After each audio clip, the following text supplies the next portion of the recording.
എനിക്ക് മംഗലാപുരം ഈ കാസർഗോഡൊക്കെ കഴിഞ്ഞ് ഇങ്ങോട്ട് വരുമ്പോൾ ഇഷ്ടപ്പെട്ടിരുന്ന ഒരു വലിയ സ്വഭാവം ഇപ്പൊ നിങ്ങളിൽ കാണുന്നില്ല. ഒരു സുന്നത്ത് അല്ലാഹു കബൂലാക്കുമാറാകട്ടെ.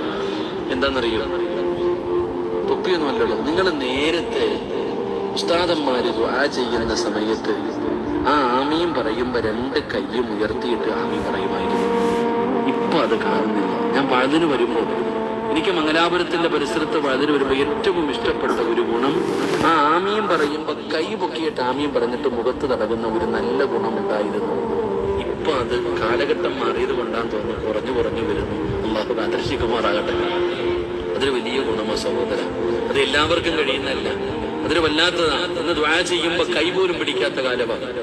ഇവിടൊക്കെ എന്ന് ദ്വാ ചെയ്യുന്ന സമയത്ത് സത്യത്തിൽ യാചിക്കുന്നവനെ പോലെ നിൽക്കണമെന്ന ദ്വാ ചെയ്യും. എന്റെ അല്ല നമ്മുടെ ദ്വാ സ്വീകരിക്കാത്ത ഒരാൾ ദ്വാ ചെയ്യുന്ന സമയം യാചിക്കുന്നവനെ പോലെ നിൽക്കണമെന്ന് മഹത്തുക്കളായ പണ്ഡിതന്മാര് ദ്വാ ചെയ്യുമ്പോ പള്ളിയുടെ മൂലയിൽ പോയിരിക്കും.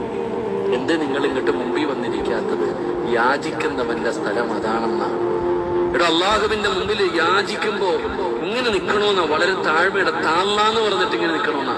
നമ്മളിങ്ങനെ പിടിക്കണവരാ കയ്യ്, നമ്മളിങ്ങനെ വെക്കുന്നവരാ കയ്യ്. നേരെ ഒന്ന് കൈ ഉയർത്താൻ പോലും നമ്മളിൽ പലരും തയ്യാറാകുന്നില്ല. പിന്നെ എങ്ങനെ റബ്ബ് നമുക്ക് തരും? അല്ലാഹു ഈമാൻ നൽകുമാറാകട്ടെ.